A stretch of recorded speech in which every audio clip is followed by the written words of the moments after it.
Ganito ako guys magluto ng ampalaya. Ayan. Ginisa ko muna yung sibuyas, tapos ilagay natin yung ampalaya.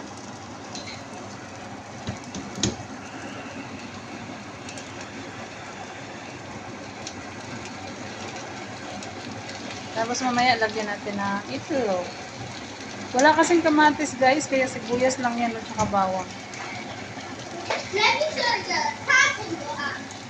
Okay na yan kasi yung kakain nito ay yung amo ko lang na lalaki.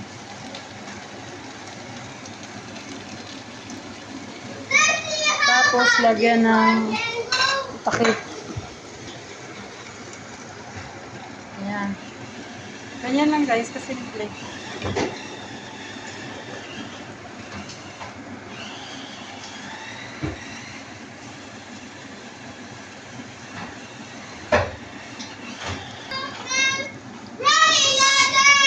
Saan? Ay nga na alaga ko. Nilagyan ko na siya guys ng ng itlog. At saka tinitimplahan ko na rin siya. Sunog na.